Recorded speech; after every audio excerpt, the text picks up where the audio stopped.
ela trata sobre a luz que existe na vida do crente, que existe na vida daquele que está com Jesus. A luz que nós possuímos não é uma luz própria, como a filosofia vã desse mundo diz, que cada um tem em si uma luz própria e deve procurar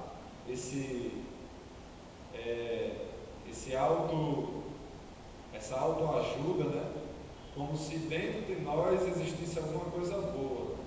Mas a palavra de Deus ensina que se existe alguma luz, ou seja, se existe alguma coisa boa em nossa vida, então isso vem da parte de Deus, não é nosso. Então sempre que alguém reconhecer uma qualidade sua, ou alguém fizer um elogio a você, transfira o reconhecimento para Jesus. Certo dia no trabalho, um colega chegou até mim e fez um comentário dizendo que quando ele estava perto de mim, ele sentia uma paz. E ali ele sentia algo bom. E ele dizia que talvez fosse uma luz que eu tivesse, uma luz própria. E no momento eu ensinei a ele que na verdade aquilo era Jesus. Se existia alguma coisa boa que ele reparou em mim, então era Jesus. Essa palavra sobre luz, irmãos, ela é de extrema necessidade para a nossa vida, uma vez que nós estamos vivenciando uma decadência espiritual em relação à sensibilidade, em relação ao amor ao próximo, e a gente observa que no momento em que a luz ela vai se apagando, as trevas elas vão crescendo e elas vão se espalhando na face da terra. Hoje eu estava na internet e o irmão colocou o vídeo de um ritual satânico, e naquele ritual um jovem era possesso e ele fazia algumas coisas ali, coisas horríveis, se cortava, se debatia, enfim, uma série de coisas, tinha bebida também, e ali eu fiquei observando como é horrível a ação do inimigo na vida de alguém. Aquele ritual, ele mostrava algo visível. A gente via que aquele rapaz estava possesso de demônios e fazia coisas que ele jamais faria em sã consciência, até mesmo causando dor, mas é como se ele não sentisse nenhuma dor, não sentisse nada. Ele se cortava e outras coisas, mas parecia que para ele não estava acontecendo nada. Então a gente percebe que ali o inimigo estava fazendo aquilo com o jovem como se ele fosse um boneco. Mas isso é um ritual que a gente consegue ver. Mas aí eu paro para pensar naquilo que a gente não consegue identificar com tanta facilidade. Talvez se o inimigo ele se mostrasse na forma que ele causasse um certo medo nas pessoas, e aí as pessoas iriam fugir dele, né? Não iam querer nenhum contato com ele. Mas muitas vezes o inimigo ele se disfarça, ele se faz passar por uma coisa boa, uma coisa normal, ou uma coisa que é aceitável por todo mundo. E aí está o desafio na nossa vida de crente, de cristão, é identificar essa ação maligna que muitas vezes entra na nossa vida de forma disfarçada. Às vezes é um detalhe apenas, e acontece muito na vida do jovem, apenas um detalhe que nós não observamos, e ali se torna uma grande tempestade, é uma gota d'água que entra na nossa vida, e logo em seguida, porque a gente não trata aquele problema, ele acaba piorando. Então, na vida do crente, na vida da sua família, dos seus amigos, enfim, não apenas na minha vida, mas na vida das pessoas que estão ao meu redor, existe um ataque diário e constante do inimigo, que quer fazer, assim como fez naquele ritual satânico, quer destruir a vida de todo mundo, que quer fazer da nossa vida de boneco e quer destruir aquilo que a gente tem de bom. E aí Jesus ele chama a atenção de quem é crente, de quem crê e de quem está na caminhada para o céu. Porque se existe uma chave, e a única chave na face da terra que possa destruir esse mal, se chama Jesus Cristo. A única alternativa para alguém encontrar salvação ou libertação se chama Jesus Cristo. E aí o mundo, o próprio diabo, ele vai querer enganar e confundir as pessoas, dizendo que existem vários caminhos, que existem várias religiões, que existem várias formas de você encontrar paz. Só que é mentira do diabo. E quantas pessoas estão sendo enganadas pelas trevas? E aí, nesse rol de pessoas, estão também a nossa família, ou estão pessoas que são muito queridas por nós. Então Jesus, o que ele faz na verdade, ele faz um alistamento. Ele chama um exército para combater esse mal, para combater essas trevas.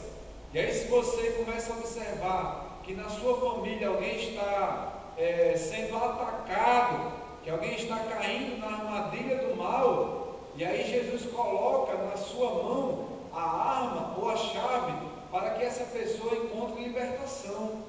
E aí você começa a orar por essa pessoa, você começa a mostrar um bom exemplo a essa pessoa, e aí ela começa a ser impactada com a luz.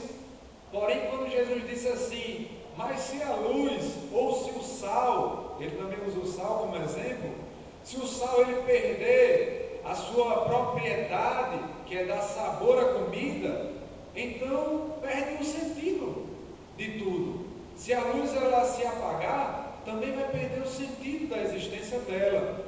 Se o crente ele não começar a influenciar ou não começar a atacar esse mal que existe no mundo, ele vai servir para quê?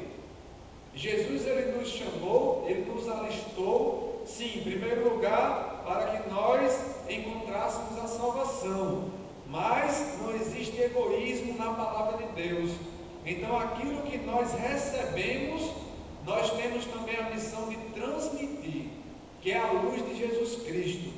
Então não desista do seu familiar, não desista do seu amigo, não desista do seu irmão que está numa situação difícil. Jesus chamou você para fazer a diferença nesse mundo, para que através da sua vida, a luz que está nele seja transmitida para as outras pessoas. Então que essa palavra, ela caminhe conosco todos os dias, para que nós possamos aprender cada dia mais a sermos luz, a sermos soldados de Jesus Cristo nessa terra. Então que Deus nos abençoe em nome de Jesus.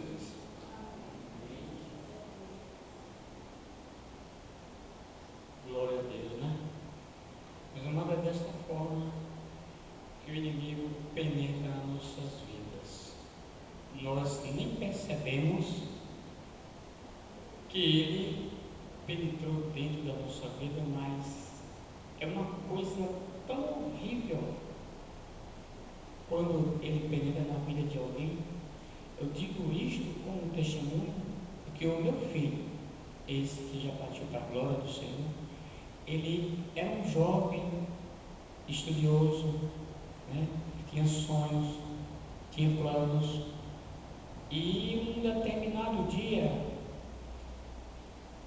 o inimigo penetrou de alguma forma na vida dele. Ele não sabia o que estava sentindo, né? Ele ficava inquieto, mas não sabia o que estava sentindo. E a gente preocupado, porque também não sabíamos detectar o que estava acontecendo na vida dele, né? E eu sei que ele começou a se perturbar de maneira tal, eu não tinha alguma experiência sobre isso, né? Mas que realmente era o inimigo que tinha penetrado na vida dele. E quando o inimigo está assim, na vida de alguém, e se não tiver como você fazer algo, né? Chamar alguém da igreja, né? Para orar, para repreender aquela seta maligna que penetrou na vida de alguém, essa pessoa sofre muito. E foi o que aconteceu com o meu filho. Ele também não procurava ser liberto, né? Porque existe eu querer ser liberto e não estar nem aí com a situação que está acontecendo comigo, né? E o meu filho se entregava de uma maneira tal para ele tanto fazia, né? E foi interno no hospital, passou um período lá 15 dias sem comer, sem se alimentar, nada. Logo se via que o problema era espiritual, né? E na época nós éramos da igreja ali e levaram um padre lá. Esse padre, ele diz que trabalha com esse tipo de libertação, né? De exorcismo. Ele trabalha com esse tipo de coisa. E depois de 15 dias conseguiu levar esse padre lá e ele orou. E quando o padre saiu de lá, o menino começou a falar que não dizia nada. Ele era uma pessoa inerte, duro. Você falava com ele, para ele não tinha ninguém.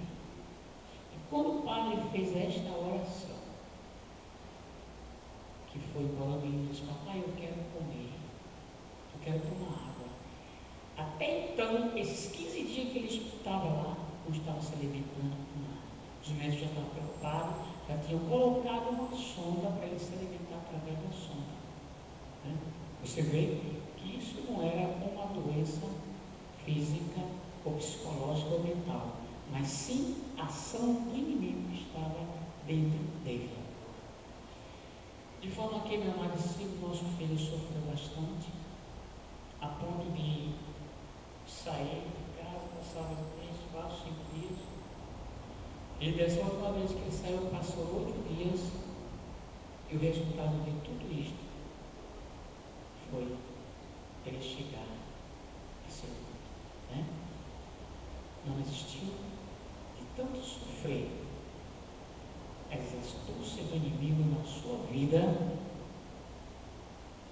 ele chegou a falecer, né?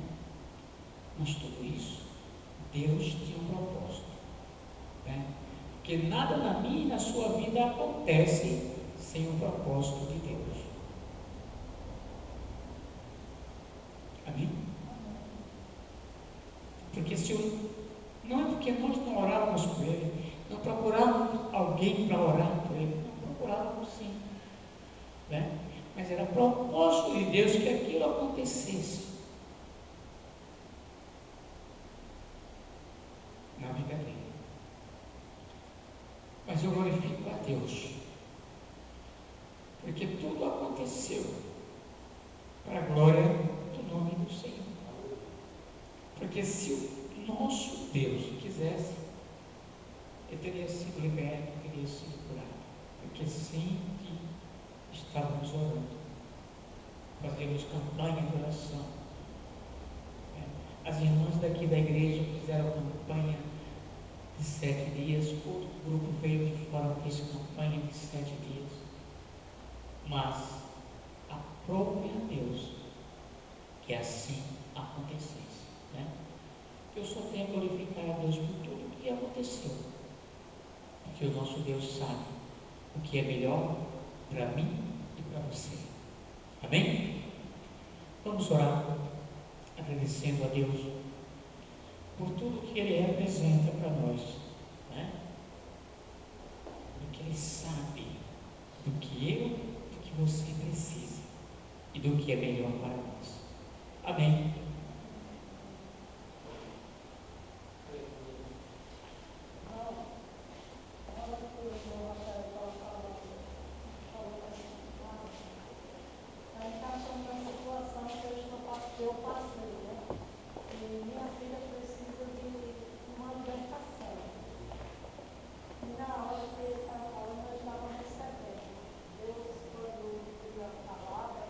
Ele sabe trazer, né?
como é que tá? Eu vou pro oitavo. Eu vou pro oitavo também agora. Se eu passar, se eu passar, eu vou gravar. Agora ele vai gostar. Tá gravando. É um ano mortuário.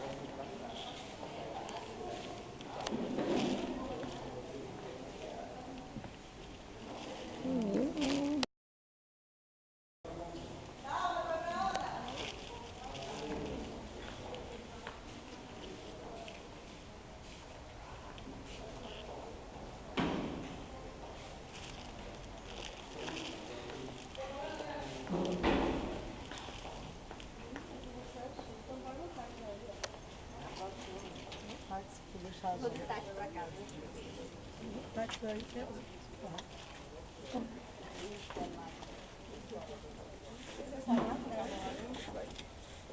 eita, Entendeu? dá, peraí, dá. Paulo Vitor, sua mãe. Tá bem, porque ela saiu com a minha avó.